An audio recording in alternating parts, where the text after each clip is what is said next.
سڵاو میدیای کوردی بەبینرا و بیسرا و خوێنرا و بە سۆشیال میدیاوە تا چه ئاستێک کاریگەری هەبووە لەسەر تەبایی یا لێکترازانی کۆمەڵایەتی چاودێری خستنە سەر میدیا دەبێتە هۆی ڕێکخستنەوەی یا دەبێتە هۆی کۆتکردنی بینەرمان. لە جیهانی ئەمڕۆدا میدیا بە هەموو بەشەکانیەوە ڕۆڵێکی کاریگەر دەجێڕێت لە ئاراستەکردن و دروستکردنی هۆشیاری کۆمەلگا بە جۆرێک کە هەندێک کەس پێیان وایە میدیا ڕۆڵەکەی ئەوەندە گەورەیە کە دەتوانێت تەنانەت واقعیش دروست بکات و دەستکاری کۆی بەها و بیر و باوەڕ و تێگەیشتنی تاکەکان بکات. لەگەڵ شەپۆلی سەردەمی تەکنۆلۆژیای زانیاری کۆمەلگای کوردیش لە ناکاو کەوتە ناو ئەم شۆڕشە بەرفراوانە و لە ماوەیەکی کەمدا بەدەیان و سەدان کەناڵی ڕاگەیاندن بە زمانی کوردی کەوتنەکار. کێشەی کورد جوگرافیای کوردستان و ئاراستەی جیاوازی حزبەکان لە کۆمەلگا و نەبوونی دەستورێکی هەمیشەیی لە کوردستان وای کردووە کە ئەم هەموو زۆری و بۆریە بگاتە جۆرێک لە پشێوی لەسەر ئاستە جیاوازەکان لە کۆمەلگای کوردیدا و سنووری نێوان ئازادی و بەرپرسیارەتی کاڵ ببێتەوە و سنوورەکانی دڵسۆزی نیشتیمانی و پیرۆزەکانی نەتەوە و زۆر جاریش سنووری تایبەتمەندی تاک ببەزێنرێت. دەپرسین لە پاش چارەگە سەدەیەک لە دروستبوونی ڕاگەاندنی کوردی و کرانەوە بەڕووی جیهاندا ئایا میدیای کوردی توانیوێتی ڕۆڵی هەبێت لە گەشەپێدانی هۆشیاری تاک و هاوسەنگکردنی ئەرک و مافی ڕاگەاندنکار و سوودوەرگرتن لە ئازادی و ڕێزگرتن لە بەرپرسیارەتی ئەخلاقی پیشەیی؟ میدیای کوردی لە ماوەی 27 ساڵ یا 28 ساڵ بۆتە میدیای ئاشکرا میدیای ئەگەر بڵین دەوڵەت میدیای ڕسمی لەوە پێش میدیای شۆڕشمانە بوو. تو پێت وایە لە عەقڵێتی ئینتاج کوردی تا ئێستا توانوێتی عەقڵیەتی میدیای شۆڕش تێپەڕێنێت و بێتە میدیایەکی مەدەنی؟ بێگومان کە تەماشایەکەی تەتەوڕێکە لانی کەم تەتەوڕێکە لە یەک دەنگیەوە کە ئەگەر باسی سەردەمی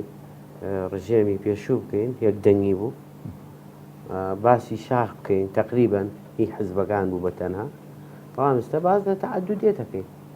یعنی فرەیەکی زۆر لە ناو میدیای کوردستانی هەیە بە بیسراو بە بینراو بە نووسراو وا تەنانەت ئەلکترۆنیش لە ڕووی ناوەڕۆکەوە یا لە ڕووی شکڵەوە فرەیە یانی تو پێت وایە ناوەڕۆکیان فەرقی کردووە لەگەڵ جاران؟ مەبدەئیەن بێگومان مۆزۆعی فرەیی مۆزۆعێکی زۆر گرنگە لە نەقابات بێ لە ئەحزاب بێ لە میدیا بێ من پێم وایە فرەی قەزەیەکی زۆر گرنگە ینی زۆر هینەکەین ئێستا ئەگەر تۆ بەڕێوبەری کەناڵێکی ڕاگەیاندربی ئەگەر بینراوە ئەگەر بیسراوگەر لە مۆزۆعی ڕەخنەگرتن و تەقییمکردنی ئەدای میدیاکەت قسە بکەم بێگومان وەری ناگری لێم ئەو عەقڵێتە هەیە لە ناو میدیای ئێمە میدیای ئێمە نەخۆی تەقییمی خۆیەکە و نەقبوڵی دەنگی جیاوازی شەکا لە تەقییمکردن کە ئەمە خەلەلێکی زۆر کەناڵی ئاسمانیمان هەیە و چەندین مەلاین دۆلاری لەسەر سەرفەکرێ بەڵام وەک هەندێک لە چاودێران باسی ئەوەکەن کە کەناڵەکانی ئەمە ڕاستە بە هەموو دنیاە بڵاو بۆتەوە بەس وەکو ئیهتیمام وەکو ناوەڕۆک وەکو محتەوا هەر کەناڵی لۆکاڵین خۆجین نانتوانیوە ببنە کەناڵی نێودەوڵەتی کەناڵێکی جیهانی پێت وایە زۆر گرنگە بڵێ یعنی ئەگەر تۆ سەرنج بی ئێمە بۆچی لە قۆناغی لۆکاڵیەوە پەنامان بردە بڵێن میدیای فەزایی میدیای ئاسمانی و دنیایی لەبەرەوەی احتیمام بە من نەچم تەماشای جەزیرە و عەرەبیە بکەم من نەچم پەنا بۆ میدیایەکی تر بەرم لەکە مۆزوعەکانی جیهان و ئەم مەشاکلە زۆر گەوری کە هەر هەموو هاوبەشین تایە ئەگەر مۆزوعی ژینگەی مۆزوعی مخدراتەوە مەترسیەکانی تری شەڕ و هەر هەمووی مشتەرەکین بەشەرێتیە لەبەرەوە من ئەمێ لە کەناڵێکی کوردیەوە تەماشای ئەم مۆزوعەکەم بۆیە کە گواستمانەوە لە ناوخۆیەوە بۆ فەزایی ئەوەنە فەرقی نەکرد لە مۆزوعی اهتیمامنان بە هەواڵش بەلامەوە کە گرنگە ئێستا کەناڵی فەزایی با بڵین کەناڵی جەزیرە ئەتوانێت شاریعی عەرەبی بە عام بجوڵێنێت ینی بەڵام کەناڵەکانی ئێمە ئەو کاریگەریان هەیە کە بتوانن تەوجیه ئاراستەی کۆمەڵگە بکەن بەو شێوەی کە ئەیانەوێت چۆن بیجوڵێنن چۆن بێنن چۆن بەرزیکەنەوە میدیای کوردستانی هەر خەڵکی دابش کردووە ینی شەقامی دابش کردووە یعنی لایەکیان شارع زۆر گەرمەکە لایەکیان سارد دەکاتەوە لایەکیان زۆر بە حزبیانە تەعاملەکە لایەکیان زۆر بە مۆزوعیانە تەعاملەکە ئەوانە پێم وایە بە شکڵێکی عام یەکەم ئەوەی کە قسە لەسەر ئەوواکرێ ئایا خیتابێکی یەکگرتووی مۆزوعی من ناڵێم هەمووی وەکو یەک بیرکاتەوە هەموو یەکێک بەرنامە و احتیمامی بۆ شکلی خەبەر هەبێ بەڵام لە ڕووی ناوڕۆکەوە ئەبێ پیشەیی بێ وابێ ڕازگۆ بێ بۆی کاریگەری هەبێ لەسەر شەقە پێت وایە ئەمان ڕاستگۆنین لە خەواڵدا پێم وایە ئەوەلەن هەواڵ زۆر سیاسی کراوە ینی هەموو هەواڵی زۆر حزبیش زۆر جار باڵباڵێن کراوە مەسەن ئەوە لە باڵەکەی ئەو نییە لە کەناڵەکەی خوا باسی ناکە بەڵێ ینی هەنێ هەواڵێ لە هەنێک کەناڵی تر شوێنی نەبووتەوە ئەگەر بەهۆی ململانی ناو حزبەکان خۆی بێ ئەگەر عیلاقی بە ململانی حزبی بە شکڵی عامەوە بێ ئەگەر دیقەت بی لە عالەما کەناڵە با بڵین فەزاییەکان یا ڕاگەیاندن بە گشتی کۆمەڵە هێڵی سووریان هەیە بۆ نمونە ئینتیمای نیشتیمانی ئینتیمای نەتەوەیی ناپاچی لە نەتەوە ئەمانە هەمووی هەن بەس من وەک بینەر ئەوە نابینم لە ناو میدیای کوردیە پێت وایە ئەمە ڕاستە؟ ڕاستە ئێمە پێکمان ناوەتە ناو فەوزاوە لە میدیای کوردستانیوانە لێ ناشارەوە لەم ڕۆژانە ینی یادی بڵێن ڕۆژی جیهانی زانیاری بوو نایم شێوازی مامەڵەکە ئیسفادەکردن لە زانیاری هەموو عالەم شانازی بەواکە کە چۆن زانیاری فراوانەکە بۆ هاوڵاتیانی بۆی ڕایگشتی بەشدار بێت لە سیاسەتی حکوومەت بۆی بزانێ چیر بوو ئەدات و ئەمانە پرسیارەکە ئەوەیە ئایا ئێمە یعنی میدیای کوردستانی مامەڵەمان لەگەڵ ئەو زانیاریانەی کە ڕسمین ئەو زانیاریانەی کە خۆشمان دەستمانەکرێت مامەڵەیەکی تەندروست بووە ئەگەڕێمەوە ئەڵێم ئێمە پێویستمان بە تەقییمکردنیان هەیە لە مۆزوعی لە زۆر مۆزوعە لە ناو میدیای کوردستان ئێمە پێویستمان بە سەرپەرشتیکردنی کەناڵەکان هەبێت سەرپەرشتیکردن بەمانای هێڵێکی گشتیان بۆ دابنرێت کە نەتوانن لەوە دەرچن نەک چاودێریەکی ڕقابەیەکی وەک سەردەمی سەددام بەڵکو هەر کۆمەڵی هێڵی گشتی هەیە کە بێ بیپارێزن خۆ ئێمە ڕاستە تەجاوزی ئەو قۆناغەمان کردو کە پێوتێ ڕقابەی یاخود مەقەستی ڕقیب لە میدیای کوردستانی ڕەنگە ناحزبەکانم ڕقابەیە هەر هەبێت مابێت حەقی خۆیانە حەقی خۆیان نێوە شتێکی ترە بەڵام ئێمە پێویستمان بە شتێکی ترە کە پێوتێ چاودێری میدیا یعنی ئێمە ئەم میدیای ئێمە چاودێری لەسەر نییە سنتەرێکی وەکومە سنتەری داکۆکی لە ڕۆژنامە نووسان مەشغوڵی داکۆکیکردین لەمە ڕۆژنامە نووسان ئەو زڵمەی کە لەسەر ڕۆژنامە نووسان ئەکرێ لە مۆزۆی پێنەدانی زانیاری لە تونگوتیژی کە بەرامبەریان نەکرێ بەڵام لە سنتەری میترۆ دەست پێ یەکەم ئایا توانیوێتی چاودێری میدیای کوردستانی کاو ساڵانە راپۆرتێکی هەبێ لەسەر میدیای کوردستانی کە چۆنەڕە خۆتەزانی ئەمەم بیر نەچێ لە ناو یاسای کاری ڕۆژنامە نووسی تۆ چەندێک حقوقی یاویتە تێ ئەو نەواجباتیشە لەسەرە بەڵام ئێمە هەم ڕۆژنامە نووسمان و هەم مؤسساتی ئەلامیمان حقوقی ئەوێ بەڵام پشتا کاتە واجبات امتیازاتی ئەوێ بەڵام کە باسی ئەخلاقی پیشەیی لەگەڵەکەی ئەخلاقی پیشەیی ناوێت مامۆستا دیوێشتر پێت وایە لە ڕووی سیاسیەوە با بڵێن ڕاگەاندن لاوازە چونکە معلوماتی نادرێتێ بەس لە ڕووی کۆمەڵایەتەوە ڕاگەاندن پەرتو بڵاوە بۆ نمونە تو ئەتەوێ معلومات وەرگری لە وەزارەتی دارایی وەزارەتی سامانە سروشتێکە هیچت دەست ناکەوێت وایە بەڵێ ڕاستە ئەوەش کاریگەری گەورەیە لە مۆزۆعی یعنی فەرهەنگ و سەقافەتی مؤسساتی ڕسمی ئێمە لەگەڵ معلومەیە هینێکی کۆنە هی سەردەمی سەدامە سەقافەتەکە کە هەموو شتێ بە سەڵێتی دەوڵەت تەماشاکرێ هەموو شتێ بە نهێنی دامودەستگاکانی حکوومەت تەماشاکرێ کە نهێنی نین یعنی بە پۆڵێنکردنی دنیا دووشت هینی لەسرە یعنی خلافی لەسەر مۆزوعی ئەوەی کە میدیا هەموو دەقەیە باسی کانە مۆزوعی قەزەی شخصی مۆزوعی ئەمنی ئەم دووشتە تەنانەت لە مەبەستە چیە قەزەی شخصی یعنی هینە چونە ناو ژیانی تایبەتی کەسەکان ئەوەی پێوتێ چونە ناو ژیانی کە تایبەتی کەسەکان و مۆزوعی ئەمنی هەردوو مۆزوعەکە مۆزوعێکی بڤەن یعنی چی بەلایە ئەمنی هەموو شتێتوانی بکەی بە ئەمنی ئەگەر ئێستا لە ئەمریکا دۆناڵد ترامپیش حیمایەی حەسانەی نییە خەریکن دەریەکەن لە ئێمە کاڵین ئەمنی ئەوەی کە محکەمە ئەڵێ ئەمنیە بەڵام هەموو زانیاریەکانی تری کە حکوومەت هەیەی ئەبێ هاوڵاتی بیزانێت.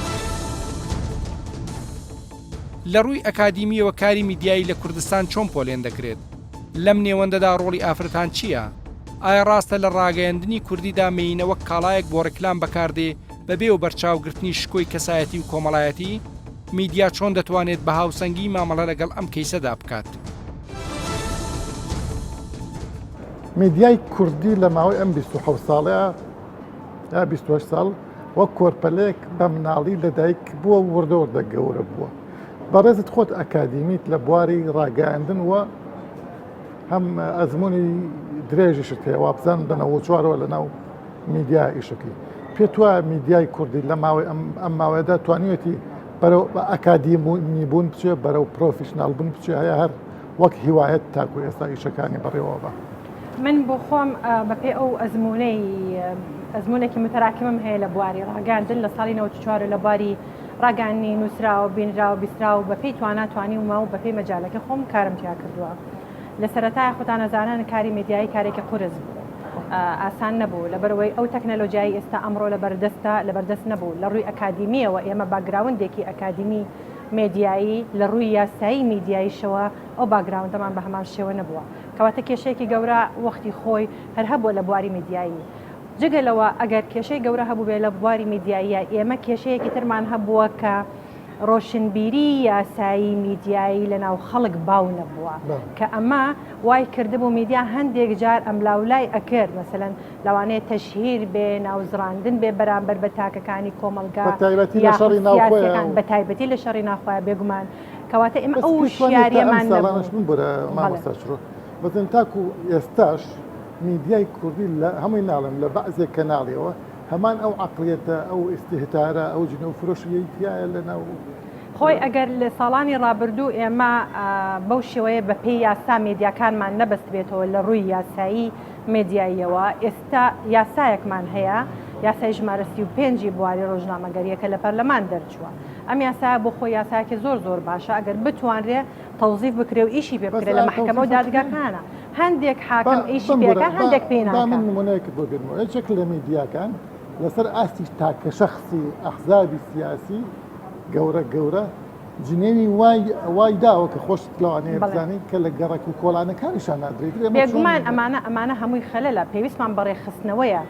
جگەلەوە ئەخلاقیاتی میدیامان هەیە شرت نییە تۆ هەموو شتێک بە یاسا بێ تۆ لە ناو مجتەماعێکای لە ناو کۆمەڵگەیەکای لەوانەیە هەندێک شت هەیە ڕێگە پێدراو نییە هەندێک سوکایەتی هەیە کێشەی عەشایری کێشەی کۆمەڵایەتی گەورەی لێ ئەکەوێتەوە کەواتە میدیای ئێمە کەوتوتە ژێر باری قورسایەکی گەورە ئەبێ زۆر بە وردی مامەڵی لەگەڵکە. زۆر باشە تۆ پێت وایە میدیا تاکو ئێستا لە ڕووی ئەکادیمی و بەرەو پێش چووە ینی بەم حسابە؟ بەڕێی من نەخێن بەرە پێش نەچووە بە دەلیلی ئەوەی ئێمە ساڵانێکی زۆرە دەرچوەکانی بەشی میدیامان هەیە لە پەیمانگە و زانکۆکان هەندێک لە خوێندنی باڵاش لە ناو مؤسساتی میدیایی کار ئەکەن بەڵام ئەوەی کە لە ناو زانکۆ خوێنوێتی لە ڕووی ئیتیک و ئەخلاقیات و یاسای میدیاییەوە ناتوانێت لە ناو مؤسسەکەی خۆی جێبەجێکە بۆ لەبەرەوەی سیاسەتێک هەیە کەناڵەکە بەڕێوە ئەبا ئەویش بەرژەوەندی و بژێوی ژیانی خۆی وای لێ ئەکا کە گوێ بە هەندێک شت نەیە و ڕێک بەوەی سیاسەتی کەناڵەکە بەڕێزت وەک ژن وەک دایک لە هەردوو دیوەکەوە وەک ئەکادیمیشیانی لە سێ بۆعدەوە میدیا دەوری داوێت من لە ڕووی ئەکادیمەوە باسم کرد لەگەڵ لە ڕووی ژنەوە تۆ میدیای ئێمە تا ئەستا توانیوێتی ئافرەت ژن نینە چی ناوانەی ناو بنێ بکاتە ئەو بڵێن کاتە بابەتێک بۆ بەرەو پێشچوون یا هەروەکو کاڵایەک بەکاری ینی مەبەست ئەوەیە کەسی میدیاکار وەکو دایک وەکو ژن لە میدیاکانتر بە پیا و ژنەوە لە ڕووی پەروەردەی خێزانیەوە لە ڕووی ینی خزمەتی بە بواری ژن و دۆزی ژن کردی بێ ئەتوانین بڵێن هەندێک جار ئەوەی کردووە بە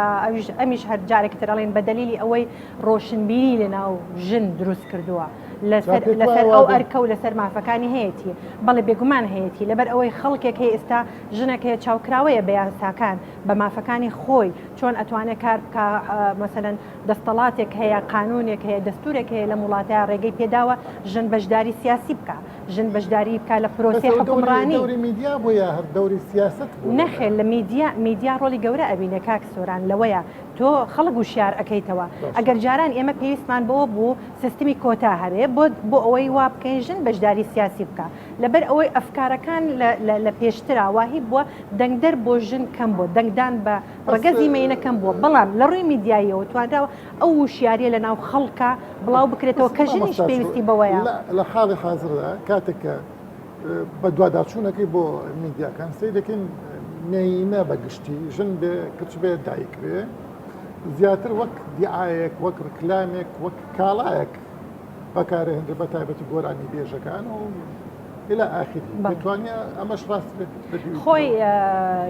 ئەمە تەنها کێشەی ئێمە نییە بەڕاستی ئەمە لە هەموو میدیای دەرەوە لە هەموو دنیاە باوە ژن ڕیکلامەکە پیا و ڕیکلامەکە بەڵام ڕیکلامەکان لەوانەیە لە لای ئەوان جۆرێکی تربێ ئەو ڕیکلامی کە پێویستە مەسەلەن ژن گونجانیانە مەبەستم ئەوەیە مەسەلەن ئەگەر یان دیعای تایدێکەکە باشە ئەم ڕیکلامی تایتە هەر ژن بەکاری نانی پیاش بەکارێنە کەواتە هەردوو ڕەگەزەکە بەشدارە لە خزمەتی ماڵە بۆیە هەردوو ڕەگەزەکان بەکارهێناوە ئێمە ئەبێ کەناڵەکانی ئێمە ڕەچاوی ئەو بکەن کە شەریکات یاخۆ کۆمپانیا ڕیکلامەکان ڕیکلامێکی حازریان بۆ ئەبا بۆ بڵاوکردنەوە ئەبێ بڵێ من ستانداردی من لە ناو کەناڵەکە بەم شێوەیە ئەوە لە بڵاوکردنەوە ڕیکلامەکان ئەبێت تۆ وابەستی ئەو من بچمە ئەم پرسیارەیتە بەڕێزت فەرمووت میدیا دەوری هەبوو لە وشارکردنەوەی ژنان بەس ئێمە ئێستا سیرەکەی مەسەن ئەگەر ژمارەی کوژراوانی ژن لەسەر مەسەلەی شەرف لەسەر مەسەلەی گومان لەسەر کۆمەڵەش لەم ساڵا سیرەکەی لەوانەیە لە 92 زۆرتر بێت بتەوێنێتەوە مجتەماعەکەی ئێمە ڕۆژ بە ڕۆژ وای لێ هاتووە مەسەن ئێستا سوڵحی عەشاری زیاترێکە تا ئەوەی کە کەیسەکان بچێتە ناو دادگاکانەوە ئەمە کێشە سەرەکیەکەی ئێمەیە لە ڕووی ڕۆشنبیرەکە مەبەستم ئەوەیە خەڵک وشیارە بۆ ئەوەی دەنگ بەژکاندیدی ژن بە بۆ خۆی وەختی خۆی لە ئوردون کۆنفرانسێک کرا توێژنەوە یەکەم هەبوو لەسەر ژن و بەشداری سیاسی لە ڕووی میدیاییەوە ئەوەی کە من باسم کرد یاخود لەگەڵ ئەوەش وەرەقەیەکی ترم هەبوو پەیپەرێکی ترم هەبوو لەسەر ئەو ڕێگریانەی دێنە بەردەم ژنی میدیاکار باشە ئەمانەمان هەمووی لە یەکە ئەو کێشەیەکی مامان بوو لە مەشرقی عەرەبی بۆ مەغریبی عەرەبی هەمان ئەو کێشانەی ژن کە هەیبوو هەمووی یەکین بوو هەموو هەستان یعنی وتیان ئەوەی کە تۆ باسێکی مەسەن لوبنانی هەستاوتی عین المعاناتم هەیە مەغریبی هەستاوتی عین المعاناتمان هەیە جزائیری هەستاوتی عین المعاناتمان هەیە کەواتە کێشەکان هەمووی لە ڕۆژهەڵاتی ناوەڕاستە لەبەر ئەوەی ئایدیایەک فکرێکی ئیسلامی سیاسی زاڵە لە منتیقەکەیە بۆیە توانراوە ئەو ڕێژەیەی ژن کۆتوبەند بکرێت لە منتیقەکە. بۆچی میدیای کوردی بەتایبەتی سۆشیال میدیا ڕۆڵێکی نەرێنی دەجێڕێت لە ناو کۆمەلگادا؟ ئایا سۆشیال میدیا ئاستی ڕۆشنبیری تاکەکانی بەرز کردوتەوە یان بەهۆی بێناسنامەیی و بێخاوەنی بووە بە سەکۆیەک بۆ یەکترشکان و سوکایەتی بە هەموو شتێک؟ چۆن دەتوانرێت ئەم بوارە و سەرجەم کاری میدیایی لە کوردستان ڕێک بخرێت؟ پێتوانێت لە ماوەی ئەم 27 ساڵ 28 ساڵ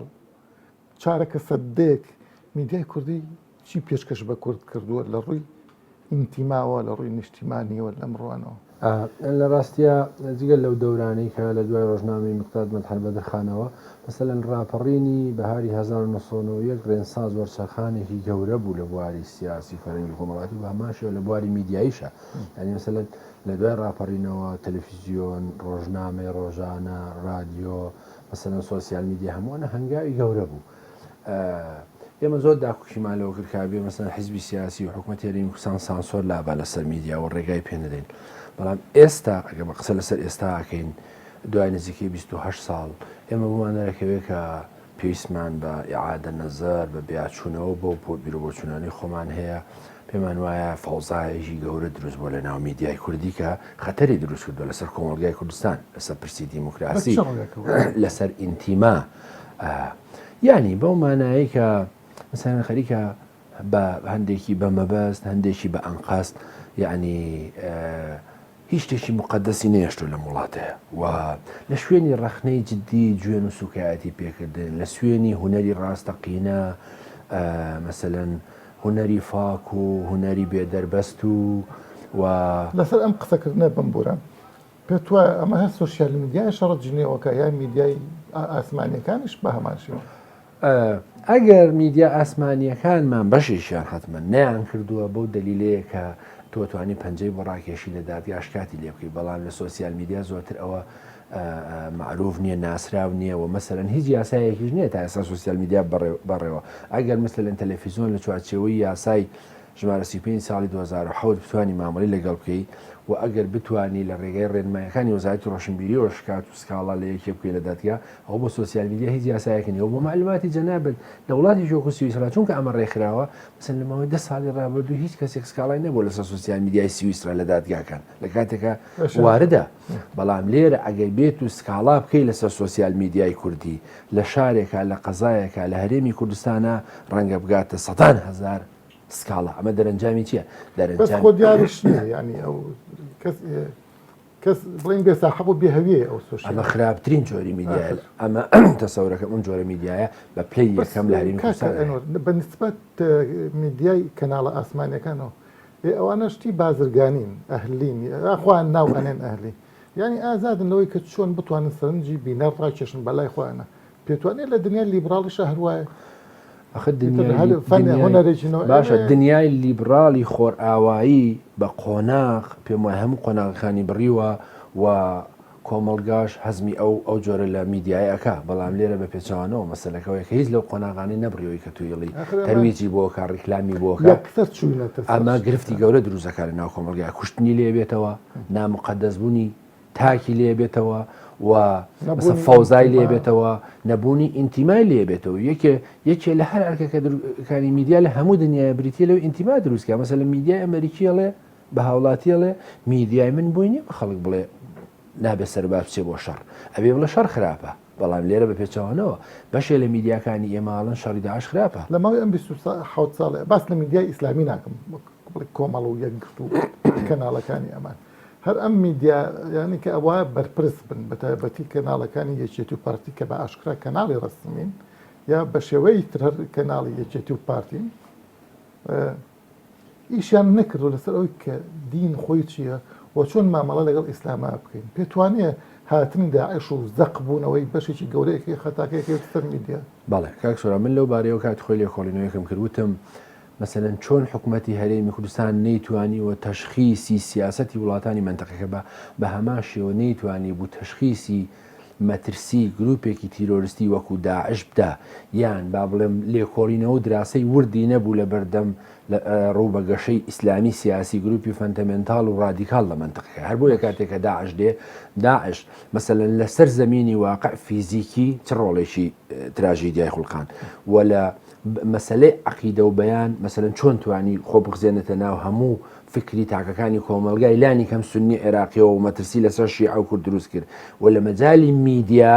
فەیسبوک و سۆسیال میدیای بە جۆرێک توانی قۆستەوە ئیستفادەی لێکرد ئەکسەرێتی میدیای کوردی کە شوناسنامەکەی و ناسنامەکەی دیارە سەتاسیەتی بە پێچەوانەوە 170 میدیای کوردی شوناسنامە و ناسنامە و کارکتەرەکانی و بودجە و موچەکەی دیار بەس میدیا سۆشیال میدیا یا تەلەڤیزیۆن و نەخێر لە خۆی 950 ڕۆژنامە و گۆڤار و میدیای چاپکراوکە لە هەرێمی کوردستان هەبوون 100یان کارکتەرەکان و ناسنامە و شوناسیان دیار بە ئەوانەی تر بە ناوی سێبەر و بە ناوی ئەهلی بەڵام من گومانم هەیە یعنی گومانم نییە یەقینم هەیە کە ئەکسەریەتی ئەمێزانەیە لە شەڕی ناوخۆیان میدیای حزبی دەورێکی زۆر خراپی هەبوو و ئێستاش زۆر جارە بۆنی ئەو دەورە خراپە ئەەکەین ینی من تەسەورەکەم ئەوان ڕەنگە بۆ چوونمانە بێت چکە مەسەلەن میدیای حیزبی خۆی لە ئەسڵ هەریشەکەی ئەوە بووە مەسەلەن سیاسەتی حیزب بەڕێوەبەرێ و مثلەن ئینتیما بۆ حیزب دروستکە و استراتیژیش حیزبەکەشی جێبەجێ بەرنامەکە ئامارێکت پێدام لەبارەی سۆشیال میدیاوە لە 1964 سۆشیال میدیا بەدەستێکێتی و لە 1960 بەدەستی پارتیشتی ئەو راپۆرتێکی ڕۆژنامەوەنێک کە ئەمڕۆ من خوێندمەوە ئەڵێ لە 1964 پانتایی سۆسیال میدیا لە هەرێمی کوردستان بەدەستی نیشتیمانی کوردستانەوەیە ئەوەی تری بەدەست پارتی دیموکراتی کوردستان و ئەوەی تری بەدەست هێزی ئیسلامیەکانەوە کە بەنظری منەوە کاری سۆشیال میدیا دەوری خراپ منیش بەتەنویستم تاکیدەوە بکەم کە مەسەلەن سۆسیال میدیا من لە چەند ماوەیەک لەوە پێش هەر لەم تەلەڤیزیۆنی ئێوە بەرنامەیەکمان کرد لەگەڵ کاردۆرە مەسەلەن لەوێش ڕامگەیان مەسەلەن ئەگەر حکوومەتی هەرێمی کوردستان و دام و دەستگاکانی ئەم فەوزایی کە لە میدیای هەیە کۆنتترۆلی نەکەن هیچی کەمتر نییە لەو مخدراتێکە لە سنوورەکانەوە دێتە ناو هەرێمی کوردستان بۆ تێکدانی سایکۆلۆژیا و سۆسیۆلۆژیای کۆمەلگا و کەسێتی تێکشکانی کارتاکی کورد لە سەردەمێکدا دەژین کە بە سەردەمی هێرش و لێشاوی زانیاری دەناسرێت و هەر ئەمەش وای کردووە سنووری نێوان ڕاست و درۆ کەم ڕەنگ بێتەوە لێرەوەیە یاسا و ماف و زانیاری پێویستە هاوسەنگ بکرێت بۆ بەرژەوەندی گشتی.